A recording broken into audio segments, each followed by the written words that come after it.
बहुत सावधानी से कथा सुनिएगा और अपने चित्त में उतारिए। शिव महापुराण की कथा जिसके घर में चल रही है, जिसके टीवियों पर चल रही है, जिसके फेसबुक यूट्यूब पर चल रही है, जिसके मोबाइलों में चल रही है, घर में भले 5 मिनट शिव महापुराण की कथा चले, पर प्रतिदिन अपने मोबाइल को चालू कर 5 मिनट शिव पुराण चालू कर छोड़ दिया। घर में टीवियों पर अगर कथा आए तो भले सुनो चाहे नहीं सुनो, 5-10 मिनट उस टीवी को चालू कर छोड़ा करो। बिहार के मधुबनी में एक महादेव का मंदिर है।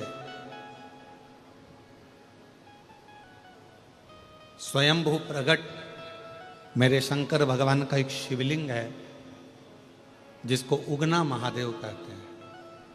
कौन सा महादेव है? उगना महादेव। आप लोग बोलो एक बार जम के, उगना महादेव। उगना, उगना महादेव। फिर से बोलो, उगना महादेव। ये भारत की भूमि पर वो शिवलिंग है जो स्वयंभू प्रकट है। मधुबनी जिला बिहार के अंतर्गत ये उगना महादेव आते हैं।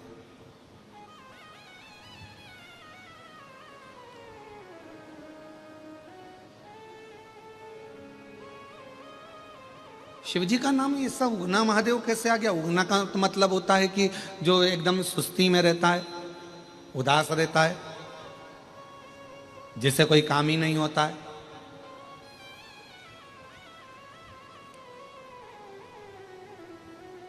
और भगवान शंकर का नाम उगना महादेव हो गया। शिव कथा कह रही है, भगवान शंकर का चरित्र कह रहा है। एक विद्यापति थे, बड़े अच्छे कवि थे, बहुत अच्छी कविता का पाठ करते थे, मैथिली थे, और अपनी कविता वो किसी को नहीं सुनाते थे। अगर सुनाते थे तो केवल देवाधिदेव महादेव को सुनाते थे, और किसी से अपने मन का भाव वो कहते नहीं थे। कविताओं के माध्यम से शिव जी की स्तुति किया करते थे। अब धीरे धीरे धीरे धीरे विद्यापति बुजुर्ग होते चले गए। अवस्था सबकी डलती है, बचपन आया है तो जवानी भी आएगी, जवानी आई है तो अधेड़ी भी आएगी, और अधेड़ी आई है तो बुढ़ापे भी आएगा। पर इतना जरूर याद रखें कि बचपन खेल में खोया, जवानी नींद भर सोया, बुढ़ापा देख कर रोया, सिराने मौत हंसती है। अंत में जब बुढ़ापा आए तो व्यक्ति को रोना ना पड़ जाए।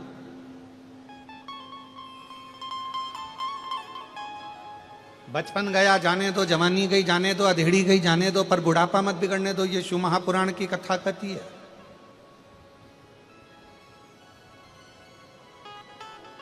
शिव महापुराण की कथा कहती है, जब भी कैमरे वाले के सामने जाना, फोटो खिंचवाने के लिए जाना, घर से तुम पाउडर लगा कर गए कि नहीं गए उससे मतलब नहीं है, खूब सारा क्रीम लगा कर गए कि नहीं गए उससे कोई मतलब नहीं है, अच्छा कपड़ा पहन कर गए कि नहीं गए उससे कोई मतलब नहीं है।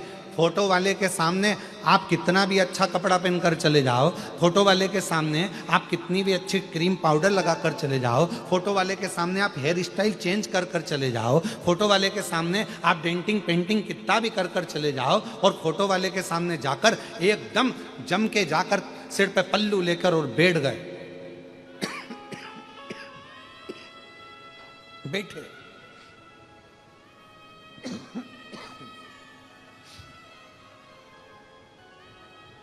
और फोटो वाले ने फोटो खींचा, एक क्षण की बटन दबी और फोटो खींच गया। अब वो फोटो तुमने देखते से ही कहा, क्यों हमने इतना अच्छा कपड़ा पहना था, इतना अच्छा पेंटिंग करा था, पूरा स्वरूप सुधार कर आए थे, इतना डेंटिंग पेंटिंग कर कर आए थे, इतना अच्छा हेयर स्टाइल कर कर आए थे, पर तुमने तो हमारा फोटो बिगाड़ दिया।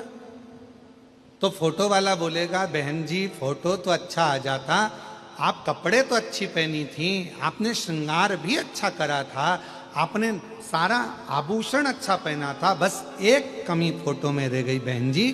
मैंने जब आपसे बोला था, मैडम स्माइल प्लीज, उस समय पर आप स्माइल देना भूल गई, इसलिए ये फोटो बिगड़ गया।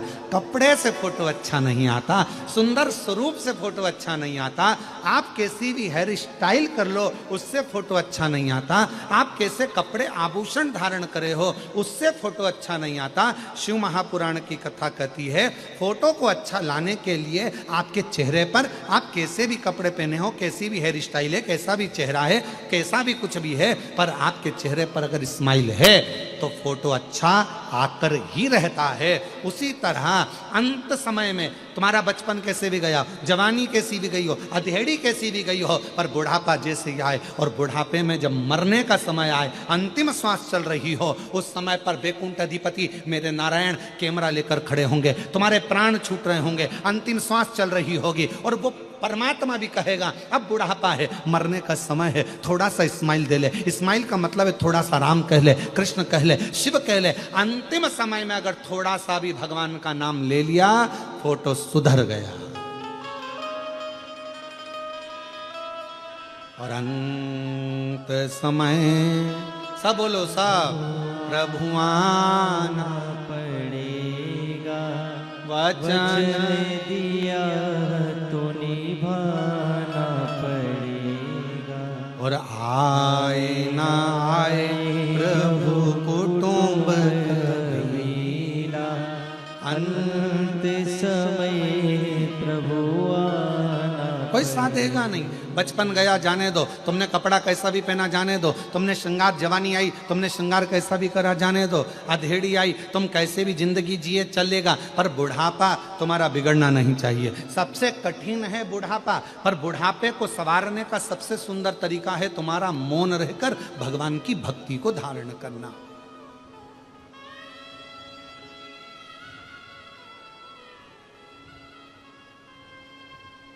दो ऐसे हैं जिनको निमंत्रण नहीं दिया जाता बुलाने के लिए, फिर भी वो आ जाते हैं।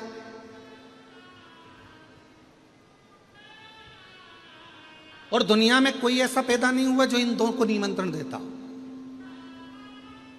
और मुझे विश्वास है हैदराबाद के लोग भी इनको निमंत्रण नहीं देते होंगे, फिर भी वो तुम्हारे यहां आ जाते हैं। दो ऐसे हैं जिनको निमंत्रण नहीं दिया जाता तो भी आते हैं, जिनको नहीं बुलाया जाता तो भी आते हैं, जिनको आमंत्रण नहीं दिया जाए तो भी आते हैं, जिनको भगाने का प्रयास किया जाए तो भी आते हैं। वो दो हैं, एक नंबर पर है बीमारी और दूसरे नंबर पर है भिखारी। ये दो ऐसे हैं जिनको निमंत्रण नहीं दिया जाता, ये दो ऐसे हैं जिनको कोई आमंत्रण नहीं दिया जाता, ये दो ऐसे हैं जिनको कोई पत्र नहीं भेजा जाता। किन किन को? जम के बोलो। पहले नंबर पर बीमारी और दूसरे नंबर पर भिखारी। इन दोनों को कोई पत्र नहीं भेजता, इन दोनों को कोई निमंत्रण नहीं भेजता, इन दोनों को कोई बुलाने का आदेश नहीं आता, फिर भी ये दो अपने घर में जरूर आते हैं, अपने द्वार पर जरूर आते हैं। पहले नंबर पर होती है बीमारी। बीमारी को कोई नहीं बुलाता, फिर भी बीमारी अच्छे अच्छे घर में, अच्छे अच्छे परिवार में, जिनके यहाँ डल्लफ के गद्दे हैं, एसी का रूम है, कालीन बिछे हुए हैं, जिनके यहाँ पानी भी आरओ का चलता है, बिस्लरी की बोतल पीते हैं, खूब अच्छे अच्छे क्रीम और पाउडर में रहते हैं, और खूब योगा भी करते हैं, एंजॉय भी करते हैं, साथ में बड़े सोच समझ कर खाते हैं। मैं बाजार की चटनी नहीं खाऊंगी, मैं बाजार का ये नहीं खाऊंगा, मैं वो नहीं खाऊंगा। उसके बाद भी बीमारी को निमंत्रण नहीं दिया जाता और बीमारी घर के अंदर प्रवेश कर जाती है। उसी तरह भिखारी, भिखारी को कोई नहीं बुलाता तो भी वो दरवाजे पर आ ही जाता है। कैसे बचोगे? कैसे बचोगे?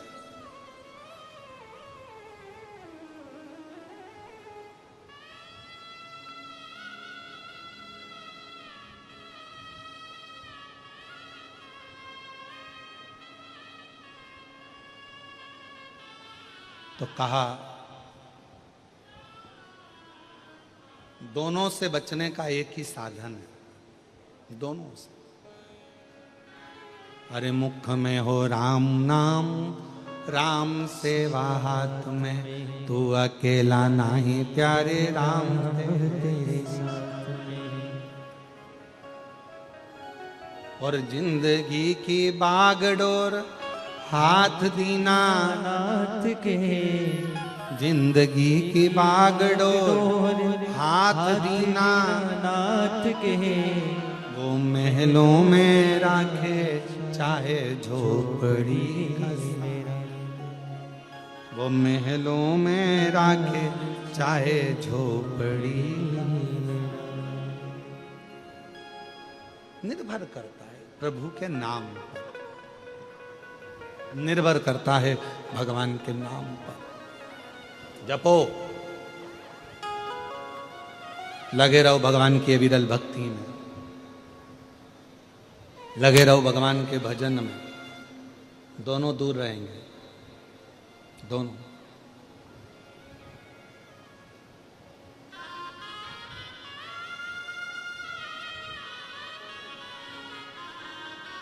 भजन करने वाले के पास भी बीमारी कम जाती है और भजन करने के वाले के पास भिखारी भी कम जाता है। उसको मालूम है ये तो पहले से ही ऐसा दिख रहा है, इसके पास क्या होगा। तो भिखारी सोचता है कौन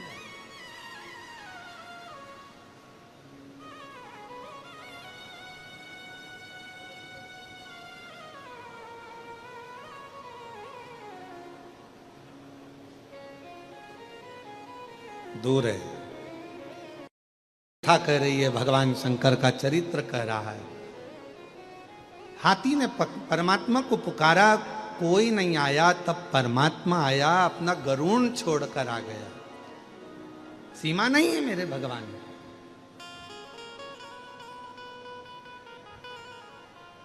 किसी भी देश में, विदेश में, प्रदेश में, गांव में, नगर में, शहर में, कहीं पर भी रहकर आप भगवान को पुकारना प्रारंभ करो। मेरा भगवान ये नहीं दे। अब आपके यहाँ तो ये तेलंगाना में तेलुगु चलती है, कर्नाटक में। एक बहन जी ने पत्र लिखा है, हम तो कल बोलने वाले थे कि किसी को कन्नड़ आती हो तो हमारे पास आकर पत्र पढ़ दो, हमको पढ़ना नहीं आ रहा। उनने कन्नड़ भाषा में लिखा है। एक बहन जी ने तेलुगु भाषा में पत्र लिखा और आगे शुरू में हिंदी में लिख दिया और लिखती है, और उसने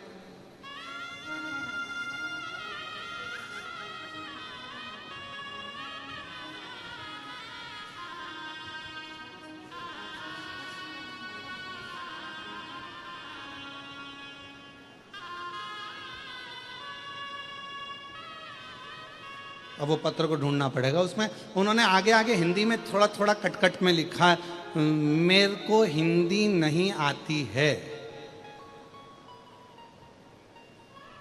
अब हमने सोचा इतना लिखा था तो पत्र भी वैसे ही लिख देती।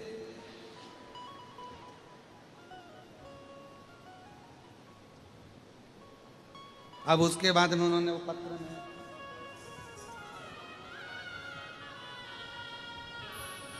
मिल गया। अब ऊपर तो उन्होंने लिखा, इरम्मा मल्लिकार्जुन विश्वकर्मा, गुलबर्गा कर्नाटक की रहने वाली हूँ। मुझे हिंदी बोलना, हिंदी ज़्यादा लिखना नहीं आता, पर भूतड़ा परिवार लिख दिया उसने कि इनको धन्यवाद।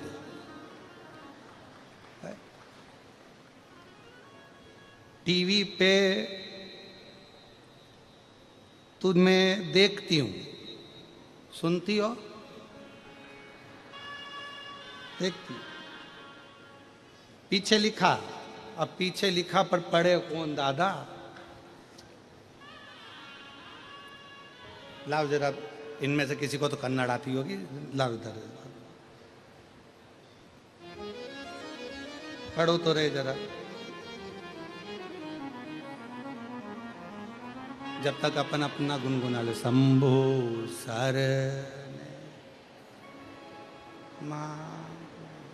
इधर आ जाओ। मिला एक कन्नड़ पढ़ने वाला मिला है जरा।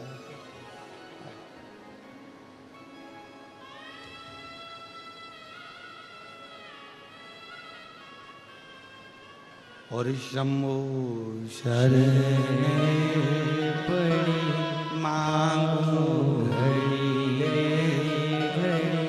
दुख का मेरे पास भेज दो बस।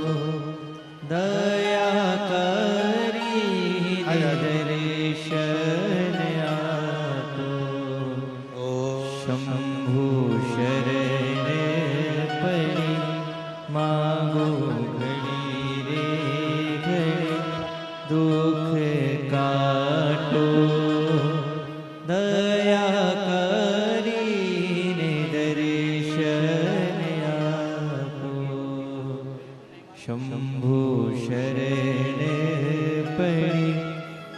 मांगो घड़ी रे घड़ी दुख काटो दया करीने दर्शन आपो शंभु शरण पड़े मांगो घड़ी रे घड़ी दुख काटो दया करीने दर्शन आपो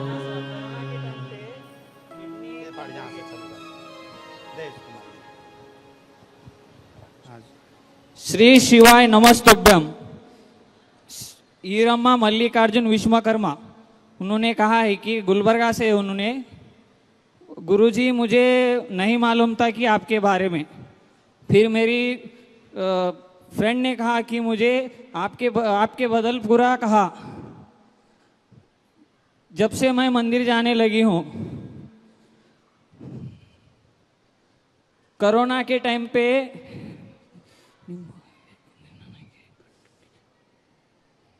नहीं एक सेकेंड, कोरोना के टाइम पे मेरे पति को कहा मैंने, उनको किडनी का प्रॉब्लम था, रली और बाबा आशीर्वाद, ओके, तो भगवान की दया से मुझे अच्छा लगने लगा है अब। हम तो बाबा के भरोसे चलते हैं, हम तो बाबा के भरोसे चलते हैं। ये दुनिया वाले जलते हैं, ये दुनिया वाले जलते हैं, हम तो बाबा के भरोसे चलते हैं। बहुत भाव से मेरी जीजी, आपने जो पत्र लिखा है वो बड़े भाव से लिखा और हमने बड़े भाव से इसको पढ़वाया भी और बहुत सुंदर सुंदर भाव उसमें अपने व्यक्त किया। हम तो बाबा के भरोसे चलते हैं, हम तो बाबा के भरोसे चलते हैं। ये दुनिया वाले जलते हैं, ये दुनिया वाले जलते हैं, हम तो बाबा के भरोसे चलते हैं, हम तो बाबा के भरोसे चलते हैं। तो जो दिल से भाव से आपने लिखा, कहीं पर भी रहें, कोई प्रदेश में, कोई देश में, विदेश में, कोई जिले में, कोई शहर में, तुम्हारा मन पड़े जहाँ रहो, पर मुख से अगर भगवान का नाम पुकार रहे हो, हृदय से श्री शिवाय नमस्तुभ्यम कह रहे हो, तो ये निश्चित है कि पुलिस की सीमा हो सकती है, भारत की एक देश की सीमा हो सकती है, प्रदेश की सीमा हो सकती है, जिले की सीमा हो सकती है, तहसील की सीमा हो सकती है, पर मेरे बाबा की कोई सीमा नहीं है। जहां पुकारोगे, जब पुकारोगे, जैसे पुकारोगे, मेरा शंकर तुम्हारे सामने खड़ा हो। वो सीमा से हटा हुआ है, उसकी कोई सीमा, बस दिल से, हृदय से शिव को पुकारो। जैसे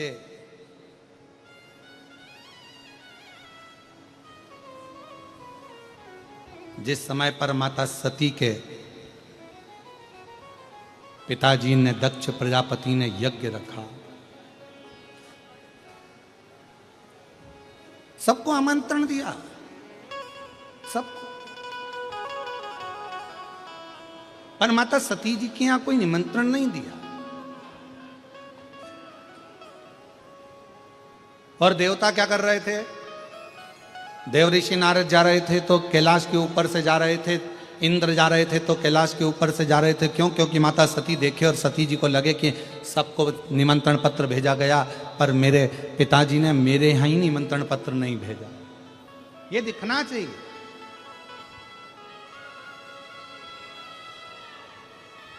सती मैया ने देखा इंद्र जा रहे हैं, सती मैया को कोई फर्क नहीं पड़ा। सती मैया ने देखा देव ऋषि नारद जा रहे हैं, सती मैया को कोई फर्क नहीं पड़ा। गरुण वरुण सारे देवता जा रहे थे, सती मैया को कोई फर्क नहीं पड़ा। क्यों फर्क नहीं पड़ा? कोई तुम्हारे ऊपर कितना भी नमक डाले, तुम्हें कोई फर्क नहीं पड़ता। कब तक? जब तक तुम्हारे शरीर में कोई कट ना लगा। अगर तुम्हारे शरीर में कोई घाव है तो जरा सा नमक लगेगा और तुम तिल मिला जाओ, तिल मिला। शरीर में अगर घाव है तो तुम्हारे ऊपर नमक का थोड़ा सा भी भाव आएगा और तुम तिल मिलाओगे। जब तुम्हारे शरीर पर घाव ही नहीं है, तुम्हारे शरीर पर कोई कट ही नहीं है, तुम्हारे शरीर पर कोई चोट ही नहीं है, तो कोई कितना ही नमक डाले, तुम्हारे शरीर पर कोई कितना ही नमक डाले, उसका कोई तिल मिलाहट आएगी नहीं। पर जैसे ही शरीर के ऊपर यदि कोई घाव रहेगा, शरीर के ऊपर यदि कोई कट रहेगा, शरीर के ऊपर कोई भी स्थान रहेगा, तो फिर वो नमक अपना असर करेगा, फिर वो नमक असर करता है।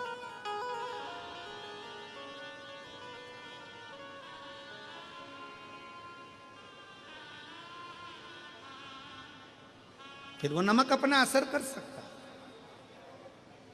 शिव महापुराण की कथा भी यही कहती है, किसी व्यक्ति ने आपको गाली दी,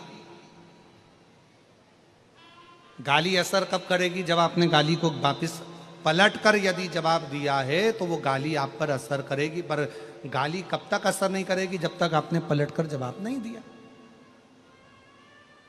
कोई पलट कर आप जवाब ही नहीं दे रहा।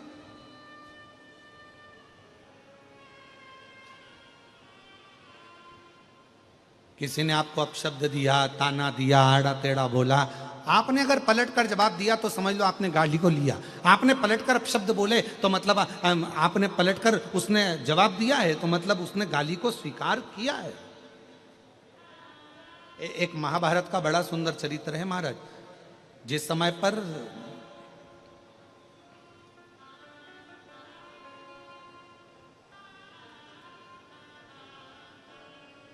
द्रौपदी के सोते हुए 5 पुत्रों को जब अश्वत्थामा ने मार दिया और भीम ने द्रौपदी के हाथ में तलवार पकड़ा दी और कहा, यह तलवार लो द्रौपदी, इस अश्वत्थामा को मार दो। द्रौपदी ने कहा, नहीं, मैं नहीं मार सकती। अरे इस अश्वत्थामा ने तुम्हारे सोते हुए 5 पुत्रों को मार दिया द्रौपदी, तो तुम भी इसको मार दो। द्रौपदी कहती है, नहीं, ये मेरे गुरु का पुत्र है, मैं इसको मार नहीं सकती। द्रौपदी, जब इसने नहीं देखा कि कौन बच्चों को मार रहा है, कौन को मार रहा है, तो तुम क्यों देखती हो? द्रौपदी ने कहा, यदि कोई कुत्ता हमको काट लेगा तो हम कुत्ते को नहीं काट लेंगे। कोई श्वान हमको काटेगा तो हम श्वान को नहीं काटेंगे। कोई सांप हमें काटेगा तो हम सांप को नहीं काट लेंगे। मैं इसको नहीं मार सकती। एक काम करो, इसके मस्तक पर जो मणि लगी है वो मणि निकाल कर फेंक दो, बाकी का और मुझे कुछ नहीं चाहिए। इसने मेरे बेटे को मार दिया, मैं अपने गुरु के पुत्र को नहीं मार सकती। ये द्रौपदी का चरित्र हमको कह रहा है, ये द्रौपदी का संवाद हमको कह रहा है कि यदि कोई हमको अपशब्द कह रहा है तो हम अपशब्द से जवाब क्यों दे। कोई हमको गाली दे रहा है तो हम गाली से जवाब क्यों दें।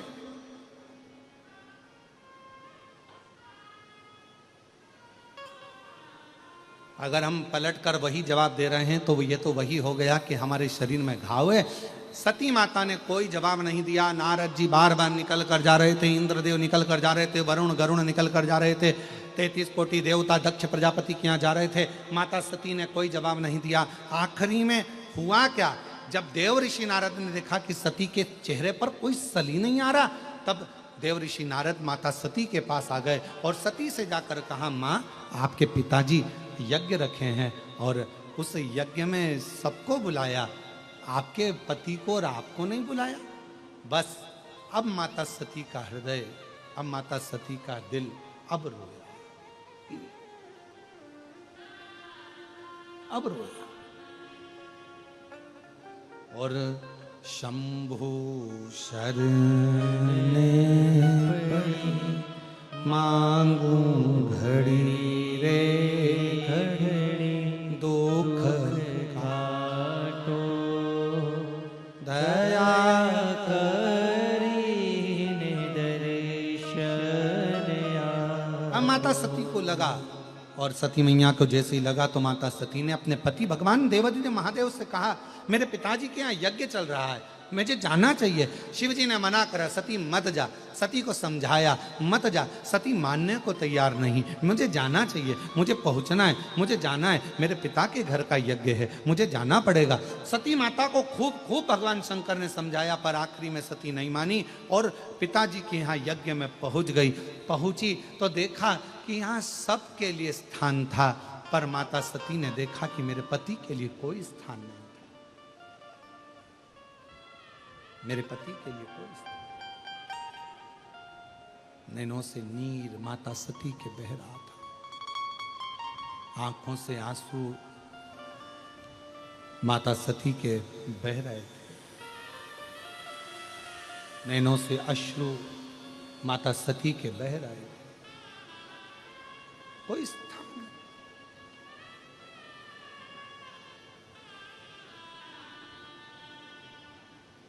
कितना सुंदर कहा है माता सती ने, जरा ध्यान से सुनना। एक एक जितने भी आस्था चैनल पर कथा सुन रहे हैं, जितने फेसबुक यूट्यूब पर कथा सुन रहे हैं, और जितने भी इस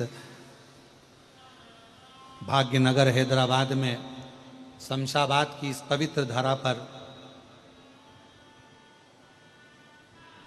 भूतड़ा परिवार द्वारा आयोजित ये शिव महापुराण की कथा के ये दिव्य पंडालों में जितने भी भरे पड़े हुए शिव भक्त हैं, सब सावधानी से सुनना कि सती ने कितना बड़ा शब्द कहा है, वो एक एक व्यक्ति की बुद्धि में बैठना चाहिए।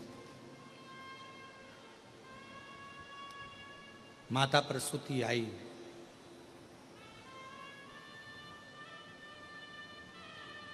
सती के सिर पर हाथ रखा, बेटी सती, बेटा सती, तू रोती क्यों है? तेरे नैनों में जल क्यों है? रोती क्यों है? ले,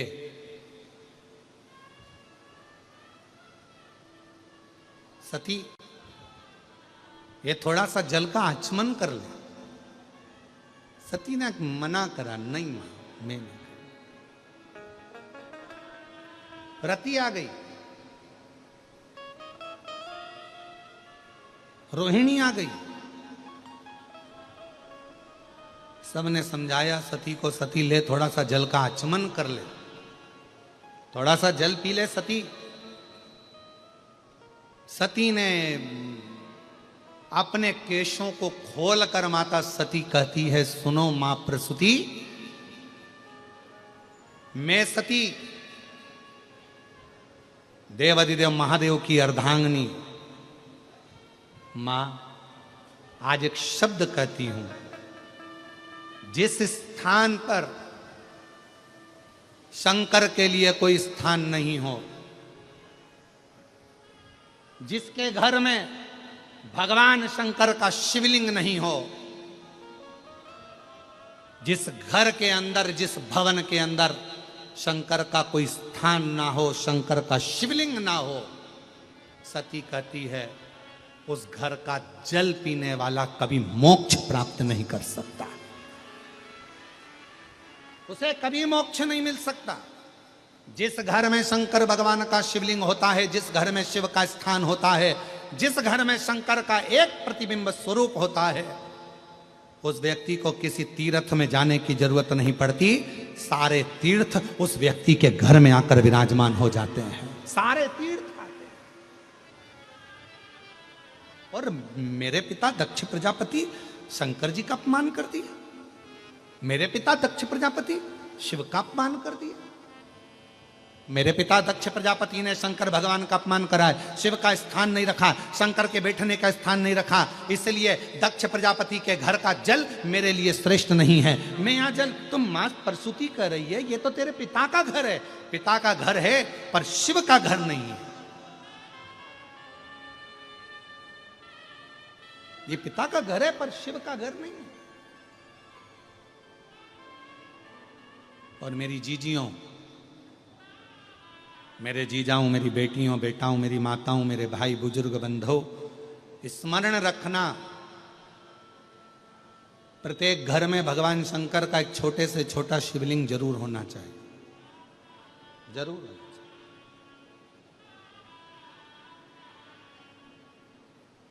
कल हमारे श्री ब्रजगोपाल जी भूतड़ा जी और श्रीमती दीपाली जी भूतड़ा जी दोनों एक प्रश्न कर रहे थे। कल उन्होंने कहा, गुरुजी हमारे पास में 2 शिवलिंग थे, तो किसी ने कहा कि एक शिवलिंग रखो, एक शिवलिंग हटा दो, तो उसको रखना चाहिए नहीं रखना चाहिए। हमने कहा, हमने कल भी कथा में कहा था, 1 से 1000 तक भी अगर तुम्हारे घर में शिवलिंग है तो वो दोष नहीं देते, वो तुम्हारा कल्याण ही करते।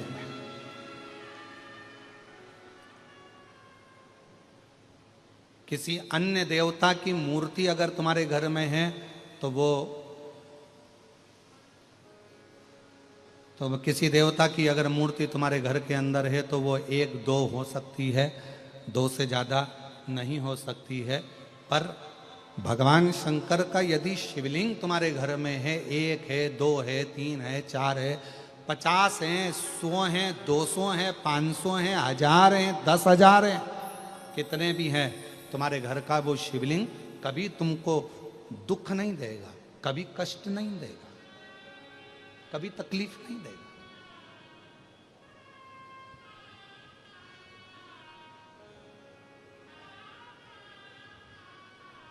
कितने भी शिवलिंग। और हां, एक बात याद रखना, अगर तुम्हारे घर के अंदर कोई शिवलिंग नहीं है तो शिव महापुराण की कथा कहती है, सती माता का चरित्र कहता है, फिर उस घर से गया हुआ व्यक्ति कितने भी तीर्थ कर आए, कितने भी तीर्थों का जल लेकर आ जाए और कितने भी तीर्थ कर आ जाए, उस तीर्थ का कोई फल नहीं होता अगर घर के अंदर शिवलिंग नहीं होता। घर के अंदर शिवलिंग का होना बहुत जरूरी, भले छोटा सा, भले छोटा, वो घर में होना चाहिए।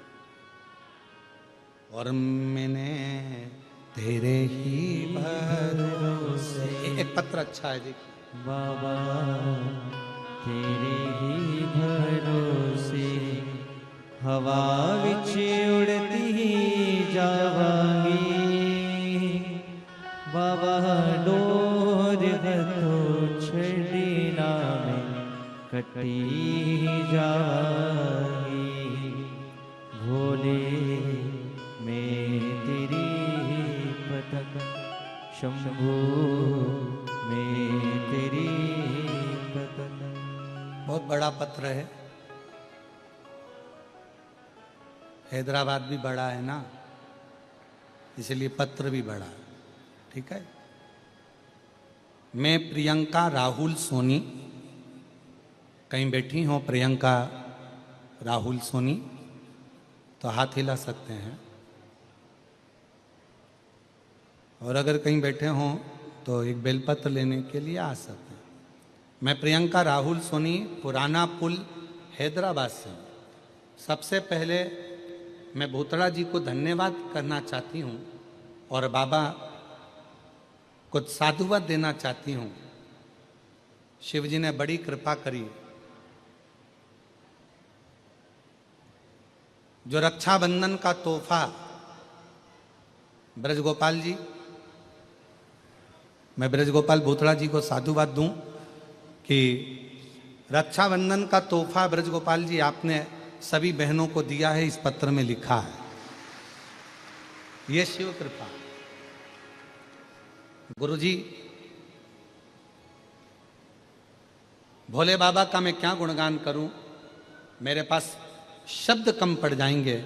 मेरी शादी हुई और मेरी नौकरी नहीं लग पा रही थी, तब बाबा की कृपा से पहली बार आपकी कथा सुनना प्रारंभ करी, शिव जी को जल चढ़ाना प्रारंभ करा और बाबा की कृपा से एक बहुत बड़ी कंपनी में मेरा जॉब लग गया।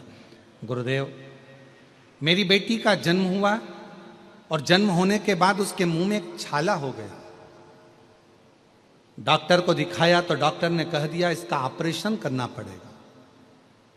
ऑपरेशन का डॉक्टर ने बता दिया, मगर मेरा विश्वास बाबा पर इतना था कि वो छाला एक ही हफ्ते में गायब हो गया और फिर मेरी बेटी पंजे पर चलती थी।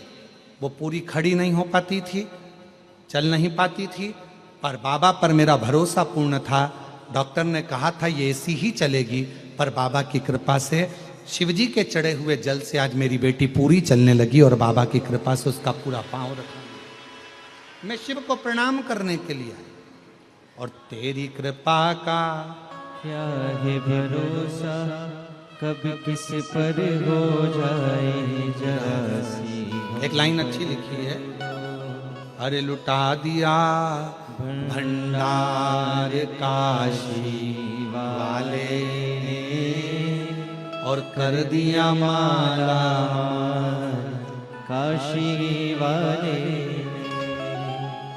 जो जैसी भावना लाया वो वैसा ही फल पाया, नहीं खाली उसे लौटाया वो मन ही मन हर्षाया, और कर कर दिया दिया माला माल काशी वाले ने, लुटा दिया भंडार काशी वाले।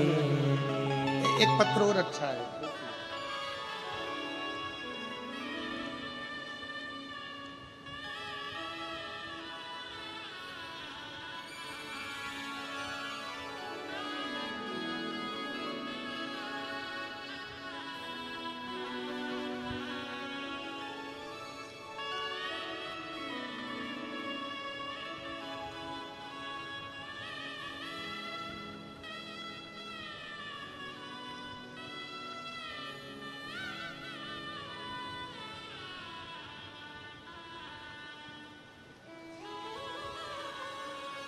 मैं कविता यादव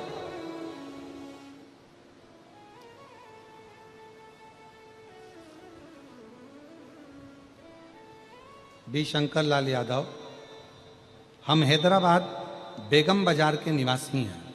कहीं बैठे हों तो हाथ हिला सकते हैं। हैदराबाद बेगम बाजार के निवासी हैं। बेलपत्री का शिवजी पर चढ़े हुए जल का मैं क्या वर्णन करूं गुरुदेव। मेरी शादी को 9 साल हो गए थे, मेरी उम्र भी 40 वर्ष की हो गई, पर संतान का सुख नहीं हुआ। गुरुदेव, डॉक्टरों का इलाज करवाया, मन्नतें भी बहुत मांगी, पूजा पाठ भी बहुत किया, पर संतान का सुख नहीं आया। हमेशा हर जगह से नाराजगी ही हाथ लगी। अब करें तो करें क्या। तब आपकी कथा पहली बार सुनी और बाबा पर भरोसा जागृत हुआ। शिवजी का पशुपतिनाथ का व्रत, सफेद आंकड़े की जड़ का प्रयोग और प्रदोष टाइम में बाबा का पूजन का विधान आपने जैसा बताया वैसा करा। बाबा की 2022 से कथा सुनना प्रारंभ करी। अवस्था बहुत हो गई थी, 40 साल की मेरी उम्र हो गई, पर संतान का योग नहीं बन रहा था। तब बाबा की कृपा से पहली बार पशुपति व्रत किया और सफेद आंकड़े की जड़ का प्रयोग किया। बाबा ने ऐसी कृपा करी गुरुदेव कि 9 साल के बाद मेरे घर में बाबा की कृपा से 23/9/2023 को बाबा की कृपा से मेरे घर में एक बेटे ने जन्म ले लिया, जिसका नाम मैंने भुवनेश्वर यादव रखा। यह शिव की कृपा से, शंकर की उदारता से, एक विश्वास। कहीं पर भी रहो, सीमा हो सकती है देश की हो, सीमा हो सकती हो प्रदेश की हो, सीमा हो सकती हो पुलिस की हो, सीमा हो सकती हो एक विधायक की, एक सांसद की भी एक सीमा होती है। एक अध्यक्ष की भी सीमा होती है, पर मेरे शंकर भगवान की कोई सीमा नहीं। जिसने दिल से पुकारा, जिसने दिल से नाम लिया, मेरा शंभु वहीं आकर खड़ा हो वहीं।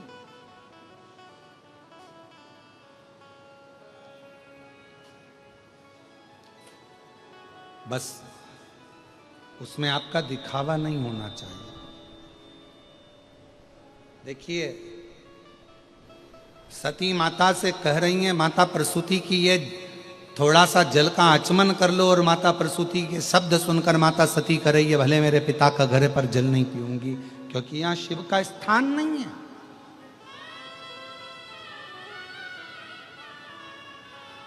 जहां शिव नहीं है वहां कोई तीर्थ नहीं है। चाहे दुनिया में तीर्थ जाकर कितना भी जल इकट्ठा कर लेके आओ, कोई कहे हम गंगा का जल लाएं, कोई कहे हम सरयू जी का जल लाएं, कोई कहे हम मंदाकिनी का जल लाएं, कोई कहे हम यमुना जी का जल लाएं, कोई कहे हम छिपरा का जल लाएं, कोई कहे हम नर्मदा का जल लेकर आए। सारी दुनिया का जल एकत्रित कर लो, सारी दुनिया का सारे देवताओं को एकत्रित कर लो, पर यदि शंकर का कोई स्थान नहीं, शिवलिंग नहीं, तो उस घर के जल का भी कोई महत्व नहीं।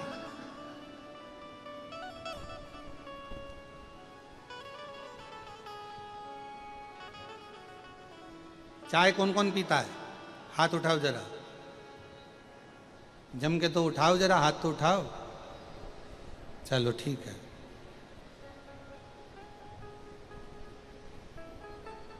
चाय की पत्ती को कितना भी उकालो, उसमें कड़वाहट होती कि नहीं होती है? चाय में कड़वाहटपन होता है कि नहीं होता है? होता है ना।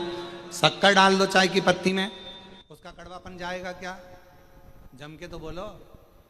और शक्कर डाल दो चाय की पत्ती में, उसका कड़वापन जाएगा क्या? नहीं जाएगा। चाय का कड़वापन कब जाएगा? जब चाय में थोड़ा सा दूध डल जाएगा। दूध चाय के अंदर गया कि उसका कड़वापन समाप्त हो जाएगा। उसी तरह पूरी जिंदगी कड़वी है। मनुष्य की देह मिली है भोगने के लिए। कभी परिवार, नाते, रिश्ते, कुटुंब, कबीले, ये सब चलेंगे। सारा दुख जिंदगी का हमारे सामने आएगा, सबका सामना करना पड़ेगा।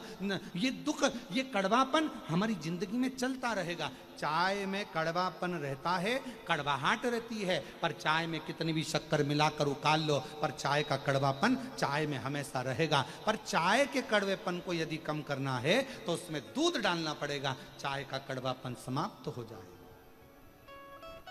दूध डालते से चाय की कड़वाहट समाप्त हो जाती है। उसी तरह जिंदगी में कितना भी कड़वापन हो, जीवन में कितना बड़ा भी दुख हो, शंकर के नाम का बस उच्चारण करते से ही हमारे जीवन का भी दुख समाप्त होता चले जाता है। हमारे जीवन का भी दुख, हमारे जीवन का भी कड़वापन, हमारे जीवन का भी एक कुछ भी अमंगल हो, वो समाप्त होते चले जाता है। जीवन मंगलमय होना चालू हो जाता है, आनंदित होना चालू हो जाता है। इसलिए चाय को उकालो, शक्कर भी कितना डाल दो, अदरक भी कितना डाल दो, इलायची भी कितना डाल दो, पर चाय की कड़वाहट दूध से ही समाप्त होगी। उसी तरह मनुष्य देह के जीवन का दुख शिव नाम से ही समाप्त हो। शिव नाम कहीं पर भी बैठकर कभी भी श्री शिवाय नमस्तुभ्यं, श्री शिवाय नमस्तुभ्यं। सब बोलिए, श्री शिवाय नमस्तुभ्यं, श्री शिवाय नमस्तुभ्यं, श्री नमस्तुभ्यं, श्री शिवाय नमस्तुभ्यं। मात्र उच्चारण मात्र से जीव जब पुकारे ओम नमः शिवाय। अब कोई कहे गुरुजी ओम स्त्री को बोलना चाहिए कि नहीं बोलना चाहिए, पुरुष को कैसे बोलना चाहिए, स्त्री को कैसे बोलना चाहिए, तो हम तो कहेंगे कोई प्रपंच में मत फंसो, तुम्हारा मन करे, तुम्हारा दिल करे वैसे भगवान को पुकारो। हाथी को स्तुति करना नहीं आती थी, हाथी कोई मंत्र नहीं जानता था, हाथी कोई पाठ करना नहीं जानता था, हाथी कोई स्तुति करना नहीं जानता था। बस हाथी ने तो एक पुष्प कमल का तोड़ा और भगवान को ऊपर देखकर पुकारने लगा, और भगवान नारायण गरुण छोड़कर भागकर हाथी के लिए पधार गए, हाथी के लिए दौड़ पड़े।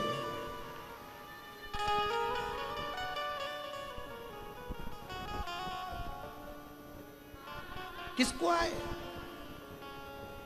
उगना महादेव की कथा कहती है, विद्यापति बुजुर्ग हो गए थे, कवि थे, शिव को कवि कविता का पाठ करते थे, बुजुर्ग हो गए थे, बूढ़े हो गए।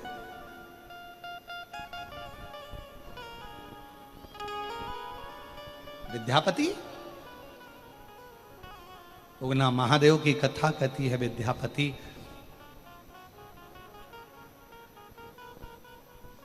एक दिन मन में सोच रहे थे, अब शरीर से बनता नहीं है। शिव महापुराण में वायव्य संहिता में भगवान तुमरुका जी चंचुला देवी से कहते हैं कि चंचुला सुनो, ब्रह्मा ब्रह्मलोक में रहते हैं, भगवान विष्णु बैकुंठ लोक में रहते हैं, भगवान शंकर मृत्यु लोक के देवता हैं, पृथ्वी के देवता हैं। जब संसार का मनुष्य पृथ्वी के देवता को भगवान देवाधिदेव महादेव के शिवलिंग पर एक लोटा जल चढ़ाता है, और जब मनुष्य की गति, मनुष्य का शरीर जब बेकार होता है, पांव से चलते नहीं बनता, हाथ से काम नहीं बनता, नेत्रों से देखते नहीं बनता, कानों से सुनाई नहीं देता, इंद्रियां साथ छोड़ देती है, तब तुमरुका जी चंचुला देवी से कहते हैं कि मृत्यु लोक के देव अधिदेव महादेव को जिसने एक लोटा जल चढ़ाया होता है, वो एक लोटा जल उसके बुढ़ापे में शंकर भगवान उसका हाथ पकड़कर उसका साथ देने के लिए उसके साथ साथ चलते हैं, साथ। इसलिए सारी समस्या का हल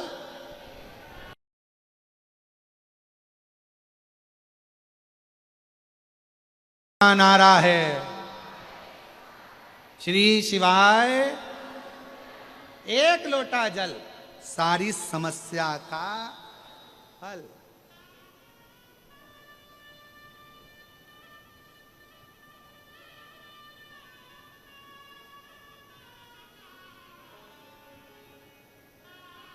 शिव जी को एक लोटा जल चढ़ाओ, शंकर जी का ये चढ़ा हुआ जल एक ना एक दिन काम आएगा।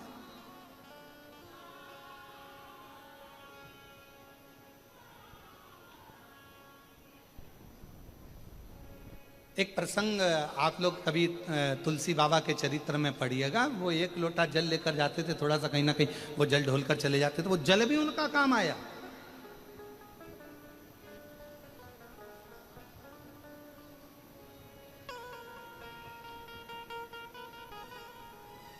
चलो एक बात और, एक प्रैक्टिकल करके देखो, कहीं सियोर वाला महाराज जी कहीं गड़बड़ तो नहीं बोल रहा है, तो प्रैक्टिकल जरूर करना।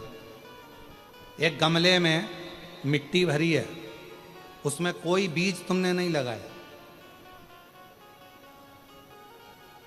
उस गमले में कोई बीज नहीं है, कोई पौधा नहीं है। तुम एक काम करो कि रोज उस गमले में थोड़ा थोड़ा जल डालना चालू करो। अब तुमने ना तो बीज लगाया, ना उसमें कोई कलम लगाई, ना कोई उसमें डाली लगाई, ना तुमने कुछ लगाया, उसके बाद भी उस गमले के अंदर, उस गमले में जल चढ़ाते चढ़ाते चढ़ाते चढ़ाते एक ना एक पौधा छोटा सा अपने आप अंकुरित हो जाएगा। तुम्हें मालूम नहीं पड़ेगा कि इसमें पौधा कहां से आ गया, इसमें तो बीज ही नहीं था, इसमें तो कलम ही नहीं थी, इसमें तो कोई पौधा ही नहीं था, फिर आखिर यह पौधा आया कहां से? केवल जल चढ़ाते रहे। उसी तरह शिव महापुराण की कथा कहती है, आप शंकर जी के मंदिर में नित्य प्रति एक लोटा जल चढ़ाते रहो, आप शंकर जी के दरवाजे पर रोज जाकर एक लोटा जल समर्पित करते रहो, एक ना एक दिन तुम्हारे भीतर एक विश्वास का पौधा प्रकट होगा, तुम्हारे घर में एक खुशी का पौधा प्रकट होगा, एक आनंद का पौधा प्रकट होगा, और वो खुशी, वो आनंद आपके जीवन को इतना आनंदित कर देगी कि आप उन्नति की सीढ़ी पर चढ़ते चले जाओ।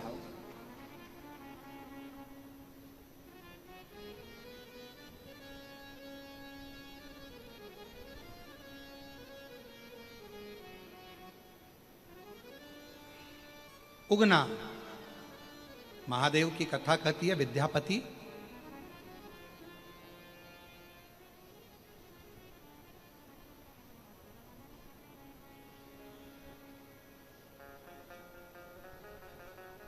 अवस्था डल गई थी, तो विद्यापति चल नहीं। अब शिव की कृपा देखिएगा जरा, शंकर भगवान को कथा, भगवान शंकर का भजन करने वाला, शिव का स्मरण करने वाला, शिव को एक लोटा जल चढ़ाने वाला, शिव कथा श्रवण करने वाले के साथ शिव कैसा साथ देते हैं वो सुनिए। और ये कथा बहुत पुरानी नहीं है, बहुत पुरानी नहीं, यही कलिकाल की कथा है। भारत की भूमि पर एक उगना महादेव का शिवलिंग स्वयंभू प्रकट इसी कलिकाल का, इसी कलयुग का है, कोई दूसरे समय का नहीं है। विद्यापति एक दिन बैठे हुए थे, शिव जी को लगा आजकल विद्यापति कविता पाठ नहीं करते, मुझे सुनने को नहीं मिलता, क्यों ना मैं जाऊं विद्यापति के पास। मेरे ओघड़दानी जब जाने लगे तो पार्वती जी ने पूछा कि प्रभु आप कहां जा रहे हो,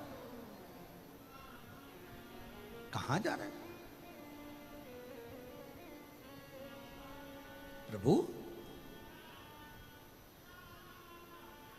और हो के नंदी पैसावार, सुन के भक्तों कहां जा रहे हो, का किस जगह पर जा रहे हो पूछा। कहां जा, शिव जी कुछ बोले। फिर माता पार्वती जी ने पूछा प्रभु आप जा कर रहे हो, शंकर भगवान कुछ नहीं बोले। फिर माता पार्वती जी ने फिर पूछा तो पार्वती जी के शब्द सुनकर शिव जी ने कहा एक विद्यापति है, बहुत अच्छा कविता का पाठ करता है, जब वो कविता पढ़ता है तो मुझे बड़ा सुनने में आनंद आता है, परंतु अब शरीर उसका ढल गया है, तो मैंने सोचा अब उससे नहीं बनता तो मैं उसकी सेवा करूंगा। शिव जी आप सेवा करोगे? हाँ भोले बाबा आप? हाँ। पार्वती जी ने कहा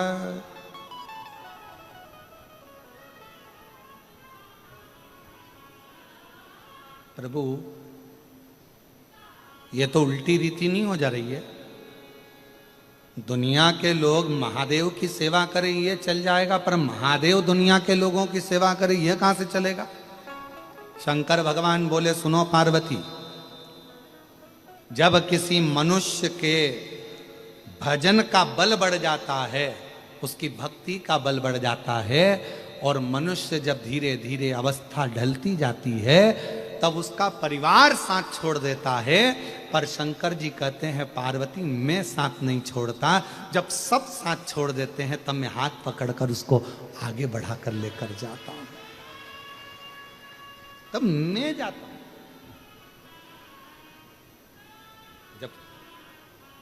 जब कोई नहीं आता भोले बाबा आते हैं, जब कोई नहीं आता भोले बाबा आते हैं, मेरे दुख के दिनों में वो बड़े काम आते हैं, मेरे दुख के दिनों में वो बड़े काम आते हैं। जब कोई नहीं आता भोले बाबा आते हैं, जब कोई नहीं आता भोले बाबा आते हैं, मेरे दुख के दिनों में वो बड़े काम आते हैं, मेरे दुख के दिनों में वो बड़े काम आते हैं। कोई नहीं आएगा, मैं आऊंगा। फिर वही वाली लाइन आ गई, अंत समय प्रभु आना पड़ेगा, वचन दिया तो निभाना पड़ेगा। आए ना आए प्रभु कुटुंब कबीला, अंत समय प्रभु आना कोई ना आए पड़ेगा। तो तू आना, कोई ना आए तू।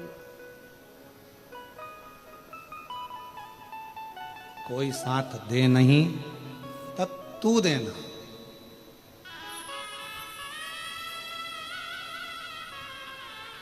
जब कोई ना निभाए तब तू निभाना। हे मेरे कालाधिपति महाकाल, मेरे दुख के पल में तू दौड़ कर जरूर आना, दौड़ कर जा।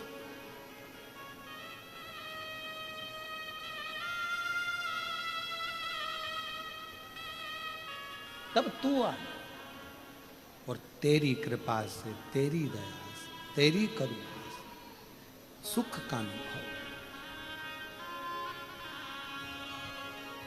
ओ बाबा रे, तेरे बिना भी क्या जीना, प्रणाम। तेरे बिना भी क्या जीना। फूलों में गलियों में, काशी की गलियों में, फूलों में गलियों में, काशी की गलियों में, तेरे बिना कुछ कहीं ना, तेरे बिना भी क्या जीना। शिव तत्व। बच्ची के मुंह में छाला आ गया था और डॉक्टर ने ऑपरेशन का कह दिया था, वो छाला ठीक नहीं बताया था। बड़ी दुखी थी। डॉक्टर कहे कि ऑपरेशन शीघ्र कराओ, पर विश्वास रखा, सीओर पहुंच गई कुबरेश्वर बाबा के धाम। अभी बोली वो। और फिर निवेदन करूं, दुनिया में जब सब जगह से हार जाओ, तब एक बार कुबरेश्वर धाम जरूर जाओ, जरूर। और वहां पहुंचकर बाबा से विनय कर कर रुद्राक्ष लेकर, कंकर शंकर लेकर आई, पूजन करा, जल बेटी को पिलाया। दूसरी बार डॉक्टर से जांच कराई तो मुंह में छाला समाप्त हो गया था, वो छाला फिर था नहीं। डॉक्टर ने कहा सारी रिपोर्ट अच्छी हो गई है, कोई जरूरत नहीं। शिव शिव है, शंभु, विश्वास मूल है, भरोसा। और वो भरोसा आपका आपको अंत समय तक निपटा है, वो विश्वास। कहा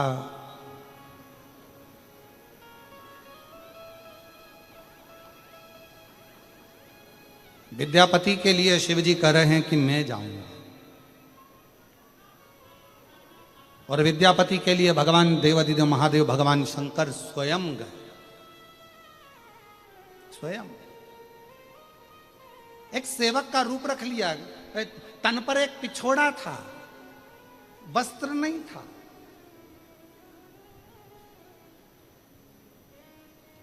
एक लंबी सी चोटी थी मेरे भोले बाबा की, मस्तक पर एक छोटा सा त्रिपुंड लगा हुआ था मेरे शिव जी को,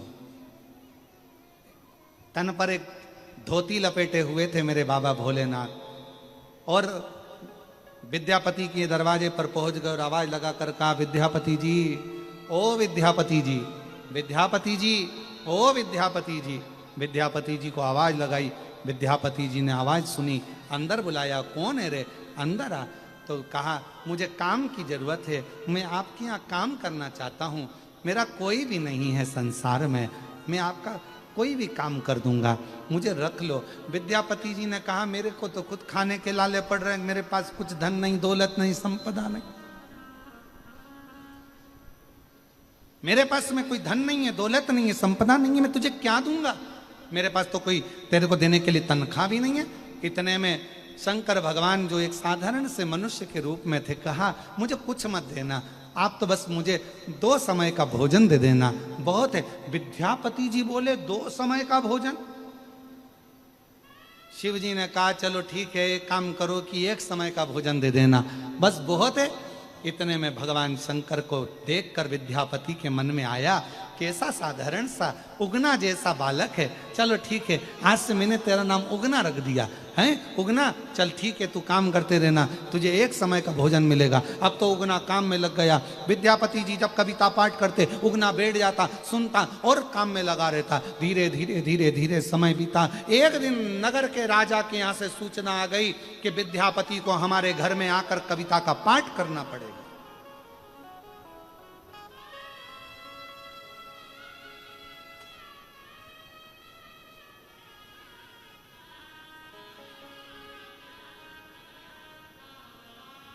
विद्यापति को हमारे यहां आना है।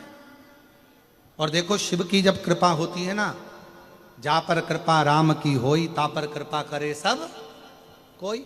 जिस पर परमात्मा की कृपा हो गई, उस पर सबकी कृपा हो गई।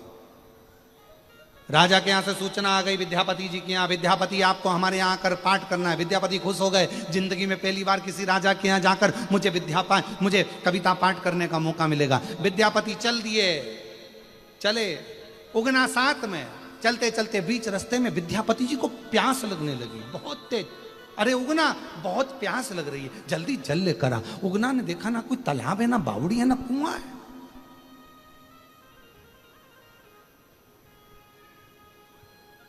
ना तालाब है, ना बावड़ी है, ना कुआं। अब उगना करे, पानी कहां से लाऊं, पानी कैसे लाऊं। उगना ने सोचा, मेरे स्वामी को भूख लगी है, विद्यापति को भूख लगी है, प्यास लगी है, पानी तो देना पड़ेगा। उगना एक पेड़ की छांव में गए और उन्होंने लगाया, हाथ में लिया एक लोटा, अपनी जटा में से बहा दी गंगा, लोटा भरा और लेकर विद्यापति के पास पहुंच गए। ले लो स्वामी जी, जल लो। जो विद्यापति ने जल पिया, पीते सही उगना से कह दिया, ये जल ना तो कुआं का है, ना बावड़ी का है, ना तालाब का है, ना सरोवर का है, ना खड्डे का, ना बारिश का है। अरे उगना, सत्य बता, ये जल कौन सा है। उगना ने कहा, प्रभु बस मैंने लाकर दे दिया, तुम तो पानी पीने से मतलब रखो। भगवान इतने में विद्यापति बोले, तुझे मेरी सौगंध बता ना, पानी कहां से लाया। तब मेरे शंकर भगवान ने अपना असली स्वरूप दिखाया, गंगा में से, जटा में से जल लेकर आया। ये जल आपको लाकर कौन करेगा सेवा, कौन? अंत समय प्रभु कौन करेगा सेवा, कोई नहीं आने वाला। पलंग पर अकेले पड़े रहोगे, आईसीयू में अकेले पड़े रहोगे, वेंटिलेटर पर पड़े रहोगे, अकेले पड़े रहोगे, कोई साथ देने वाला नहीं आएगा। अंत समय में, अंत घड़ी में परिवार के लोग भी हॉस्पिटल के बाहर होंगे, कुटुंब के लोग बाहर खड़े होंगे। अंत समय में जो तुमने भगवान शिव की आराधना करी है, शंकर को एक लोटा जल चढ़ाया, शिव की उपासना करी, वो महादेव तुम्हारे पलंग के पास में वही शिव खड़े की खड़े मिलेंगे, वही शिव खड़े की। विद्यापति ने जो शिव जी का दर्शन करा, आप मेरे घर में नौकरी कर रहे हो, मेरे घर में। उगना ने कहा विद्यापति जी से, आप किसी को मत बताना कि मैं शंकर जी हूं। जब तक नहीं बताओगे, जब तक आपके साथ रहूंगा। अगर किसी को मालूम पड़ गया तो फिर नहीं रह सकता मैं आपके साथ, फिर मुझे जाना पड़ेगा। विद्यापति ने कहा, मैं किसी को नहीं बताऊंगा, पर मुझे छोड़कर कहीं मत जाना। विद्यापति और उगना साथ रहने लगे। 4 महीने बीत गए। 4 महीने बाद एक विद्यापति की धर्म पत्नी सुशीला ने उगना को एक काम बताया। उगना कविता को सुनने में ऐसे लगे थे कि वो काम करना भूल गए। काम करना भूल गए तो उगना को मारने के लिए विद्यापति की धर्म पत्नी सुशीला जलती हुई लकड़ी लेकर आ गई। जलती हुई, और जो उगना को मारने के लिए जलती हुई लकड़ी लेकर आई, उगना की पीठ पर जलती हुई लकड़ी से सुशीला ने मारना प्रारंभ करा। उगना चिल्ला रहा, उगना चिल्ला। विद्यापति जी के कानों में शब्द गया, उगना उगना उगना। कहां उगना? दौड़ते दौड़ते उगना चिल्लाते हुए विद्यापति जी आए और जो देखा कि सुशीला मेरी पत्नी तो मार रही है। अरे छोड़ डंडा, क्यों मार रही है, छोड़ दे छोड़ दे। पर वो छोड़ने को तैयार नहीं हुई। खूब मारा। तब आखिरी में विद्यापति से रहा नहीं गया और विद्यापति जी ने कह दिया, अरे ओ बावरी, तू जिसको मार रही है ना, ये शंकर है, शंकर शिव है। जो सुना शिव उतनी देर में तो मेरे शंकर भगवान वहीं से ओझल हो गए। सुशीला रोती रह गई, विद्यापति की आंख से आंसू बहते रह गए। विद्यापति ने भोजन करना छोड़ दिया। मैं शिव के बिना कैसे रहूं, कैसे? नैनों से जल, गली गली में ढूंढ रहे हैं शिव जी को, शिव मिलते हैं।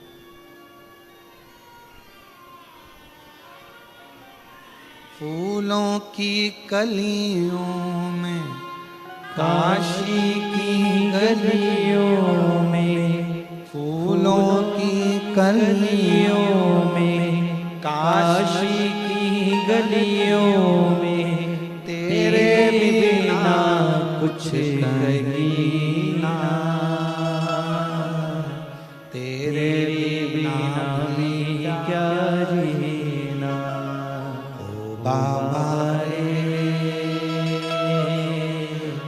तेरे बिना भी क्या जीना। ओ शंभु रे, तेरे बिना भी क्या जीना। फूलों की कलियों में, काशी की कलियों में, फूलों की गलियों में, काशी की गलियों में, तेरे बिना कुछ कहीं ना, तेरे बिना भी क्या जीना। ओ शंभु रे, तेरे बिना भी क्या जीना। ओ बाबा रे, तेरे बिना भी क्या जीना। विद्यापति रो रहे हैं, शिव जी को ढूंढ रहे हैं, कहाँ मिले शिव। भोजन त्याग दिया विद्यापति ने। सुशीला दिन रात रोती शिव के लिए। आखिरी में मेरे शंकर भगवान को वापिस विद्यापति के सामने प्रकट होना ही पड़ा। वापिस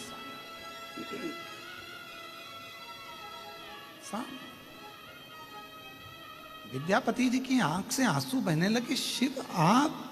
हाँ।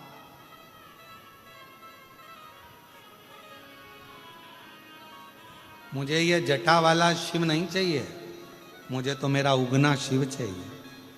उगना के रूप में शंकर जी ने जो दर्शन दिया तो विद्यापति हाथ जोड़कर बोले, अब कभी मत जाना, कभी मत जाना, बहुत मुश्किल से मिले हो, कभी मत जाना। शंकर भगवान विद्यापति के सामने ही शिवलिंग का एक रूप धारण कर लिए।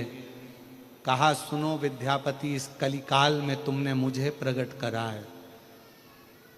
विद्यापति, आज से ये शिवलिंग मेरी जगह पर उगना के नाम से यहीं पर स्थापित होगा।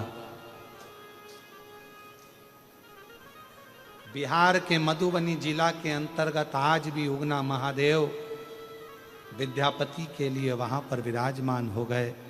शिव जी ने कह दिया, सुनो विद्यापति, संसार का जो मनुष्य इस उगना महादेव का दर्शन कर लेगा, वो दुनिया में संसार सागर में कभी दूसरा जन्म नहीं लेगा, वो मेरे ही धाम को चला जाए। मेरे ही धाम, वो उगना महादेव।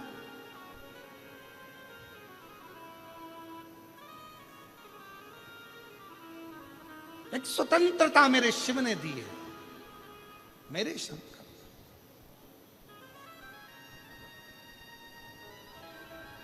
बस अपने कर्म को करते हुए, अपने कर्म के आनंद को करते हुए अपनी जिंदगी की सार्थकता को सिद्ध करो।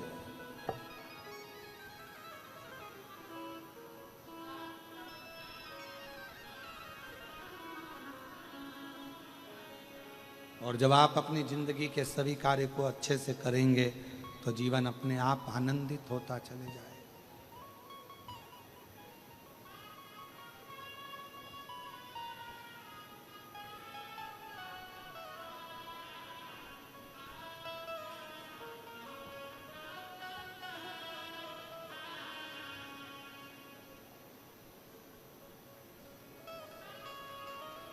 शिव का नाम उच्चारण करते हुए, शिव तत्व को धारण करते हुए चलिए, चलिए।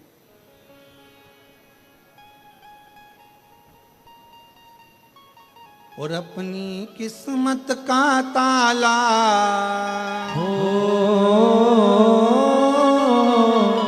अपनी किस्मत का ताला तुम खोलते चलो। श्री शिवाय नमस्तुभ्यं तुम बोलते चलो। श्री शिवाय नमस्तुभ्यं तुम बोलते चलो। अपनी किस्मत का ताला हो, अपनी किस्मत का ताला हो, अपनी किस्मत का ताला तुम खोलते चलो। श्री शिवाय नमस्तुभ्यं तुम बोलते चलो। श्री शिवाय नमस्तुभ्यं तुम बोलते चलो। जितने पंडालों में बैठे हुए दोनों हाथों से ताली से बजते बड़भाव के साथ।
बड़ा मुश्किल है, समझाना बड़ा मुश्किल है।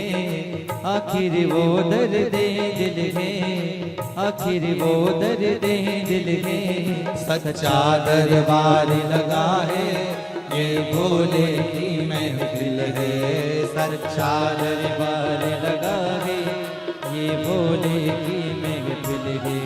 नैनों को डमरू वाले का हो, नैनों को डमरू वाले का हो, नैनों को डमरू वाले का दीदार चाहिए।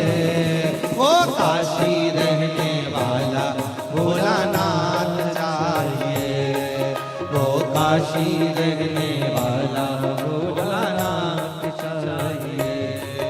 अपनी किस्मत का ताला, अपनी किस्मत का ताला हो,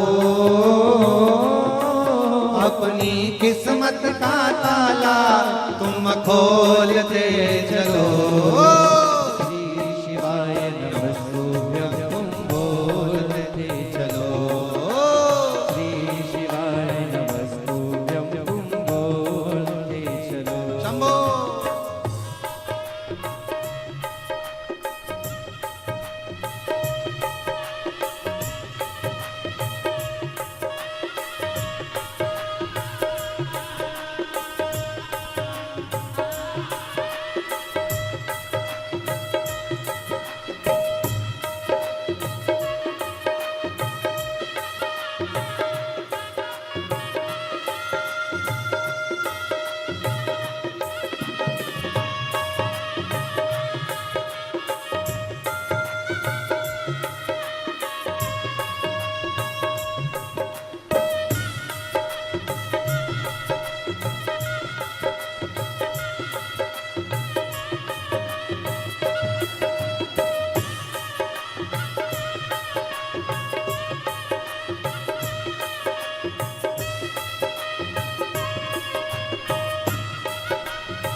कुछ कमी नार मानो की, कुछ कमी नार मानो की, तेरे इन दीवानों की, तेरे इन दीवानों की।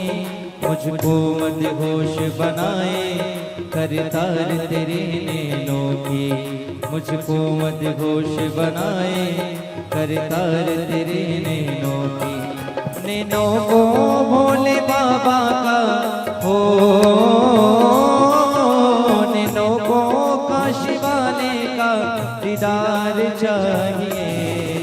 वो काशी रहने वाला भोलानाथ चाहिए, वो काशी रहने वाला भोलानाथ चाहिए।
भक्तों के तुम प्यारे हो, भक्तों के तुम प्यारे हो, तुम जिगरी दिल वाले हो, तुम जिगरी दिल वाले हो। कितनों पे डोरे डाले तेरे नैन बड़े मत वाले, कितनों पे डोरे डाले तेरे नैन बड़े मत वाले। नैनों को काशी वाले का हो, नैनों को डमरू वाले का दीदार चाहिए। वो काशी रहने वाला भोलानाथ चाहिए, वो काशी रहने वाला भोलानाथ चाहिए। अपनी किस्मत का ताला हो, अपनी किस्मत का ताला तुम खोल दे चलो। श्री शिवाय नमस्तुभ्यं तुम बोलते चलो, श्री शिवाय नमस्तुभ्यं तुम बोलते चलो।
शंभो।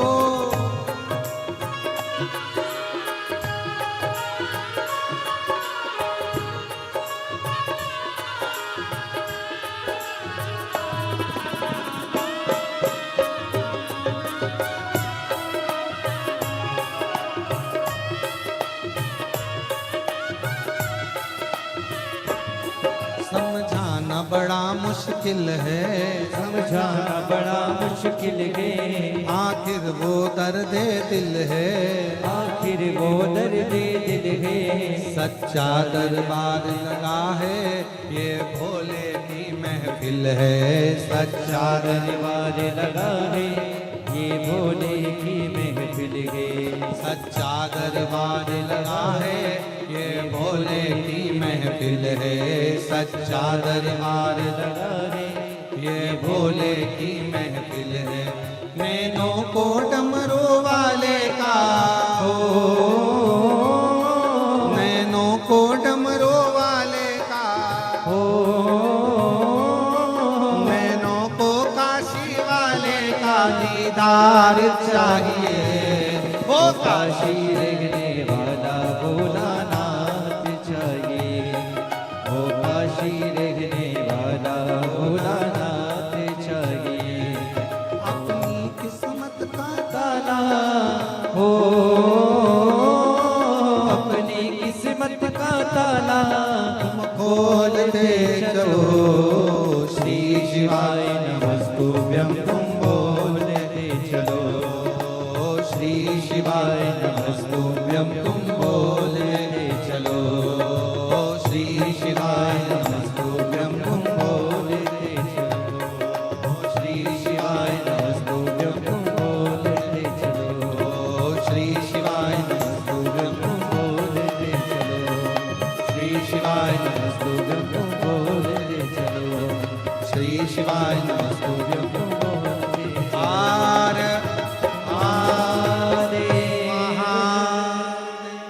अपने स्थान पर बैठकर भगवान शिव जी से अपने मन का भाव कहिए, दिल से प्रार्थना करिए, विनय करिए, निवेदन करिए, बाबा को अपने मन का भाव कहिए। बड़े आनंद के साथ हृदय से बाबा को प्रार्थना करो।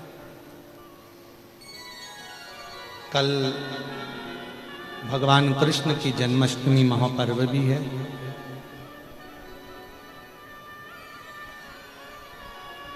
साल में एक दिन ऐसा होता है, हमारे ठाकुर जी श्री कल्लू जी स्नान करते हैं। उसका YouTube पर लाइव प्रसारण भी होता है। तो शाम को कल 7 बजे कल्लू जी के स्नान का लाइव प्रसारण होगा, दर्शन करना। हम जहाँ ठहरते हैं वहीं से कल्लू जी का स्नान, ठाकुर जी का स्नान होता है। तो भूतड़ा परिवार में ही कल हमारा वहीं पर, जहाँ हमारा निवास है वहीं पर ही भगवान का स्नान होगा। और उसका प्रसारण हमारे YouTube चैनल पर और आस्था के YouTube चैनल पर भी शाम को 7 बजे से 8 बजे तक 1 घंटा बाबा का, ठाकुर जी का, जैसा हर साल का नियम है वैसा कि वैसा ही हमारे जो विद्वत ब्राह्मण जन हैं, जो हैदराबाद के भी ब्राह्मण जन हैं वो भी, और साथ में जो ब्राह्मण जन हैं वो भी बड़े प्रेम से कल लाइव प्रसारण में कल्लू जी का स्नान, श्रृंगार, पूजन कल 1 घंटे का शाम का सभी लोग आस्था चैनल पर भी और हमारे YouTube चैनल पर भी दर्शन करेंगे। भाव से शिव कथा करें। और ये कथा आज कथा का 3रा दिन रहेगा, 2 दिन की कथा और रही है। फिर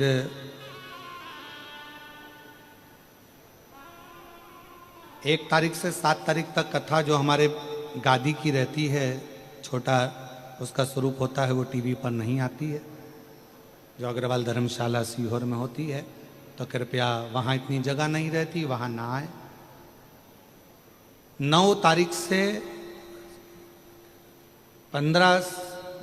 9 सितंबर से 15 सितंबर तक भीलवाड़ा राजस्थान में शिव महापुराण की कथा रहेगी।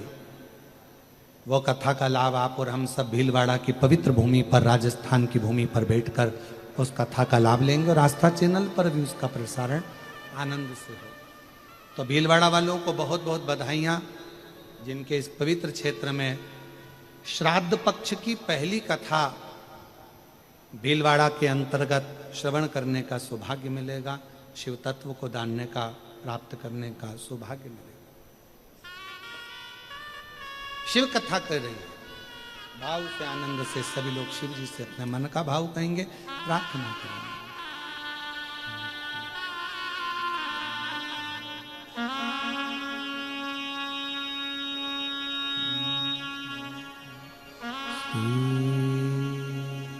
शिवाय नमस्तु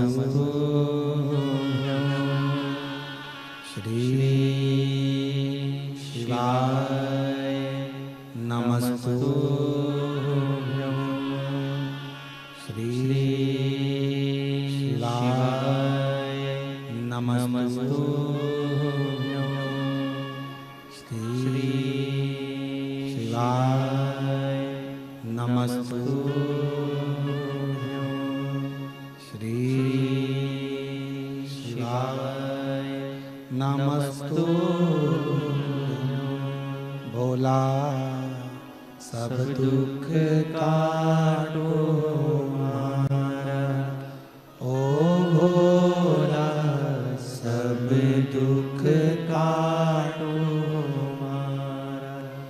शिव शंकर जपो तेरी माला, भोले बाबा जपो तेरी माला। भोला सब दुख काटो मारा, ओ भोला सब दुख काटो मारा। वेश है मंगलकारी, वेश है मंगलकारी। शमशाने वासी हमारा, शमशाने वासी हमारा। ओ भोला सब दुख काटो हमारा, ओ भोला सब दुख काटो हमारा।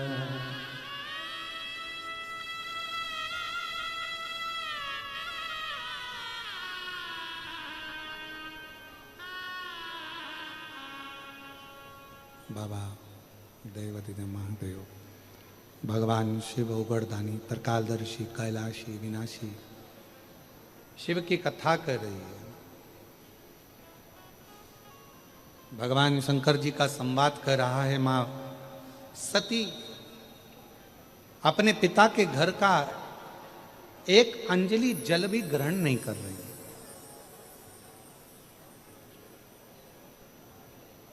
और जहां शिव का नाम नहीं है, जहां भगवान शंकर का अनुमोदन नहीं है, जहां भगवान शिव का स्मरण नहीं है, जहां शंकर भगवान का कोई शिवलिंग नहीं है, वहां का जल पीना भी श्रेष्ठ नहीं। ये शिव महापुराण की कथा कर, बोल बम का नारा है, शिव तत्व जहां पर है वहां का आनंद पाइए।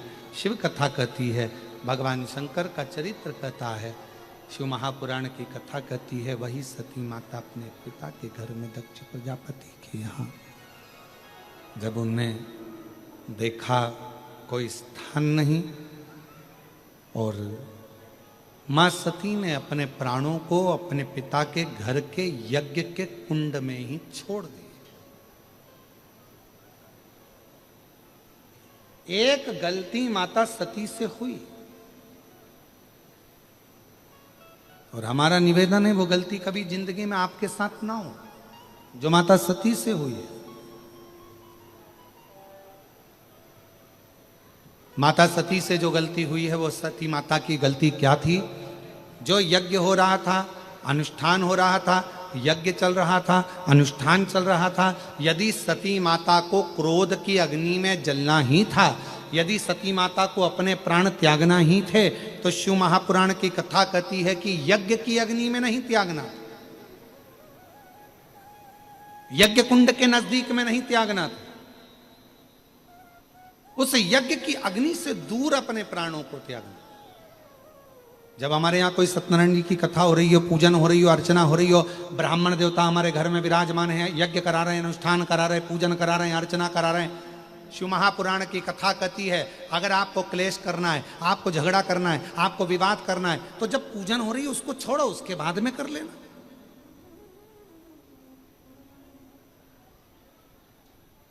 पर कई लोगों की आदत रहती है, कई लोगों की आदत रहती है, वो जब जब अनुष्ठान चलता है, पूजन चलती है, हमने देखा है हैदराबाद के श्रोताओं को मैं धन्यवाद देता हूं, आप सभी को, भाग्यनगर वासियों को, कि बड़ी सावधानी से, बड़ी शांति से आप लोग शिव महापुराण की कथा को श्रवण कर रहे हैं। नहीं तो कई जगह तो अगर जरा सी भी जगह बैठने की नहीं मिले तो लोग चिल्ला चोट करने लगते हैं, आवाज चिल्लाने लगते हैं, हमें यहाँ जगह चाहिए, हमें वहाँ बैठना है, हमें ऐसा करना है, हमें वैसा करना है। पर धन्य हैदराबाद की मेरी जीजियों और मेरे जीजा, मैं आपको प्रणाम करता हूँ।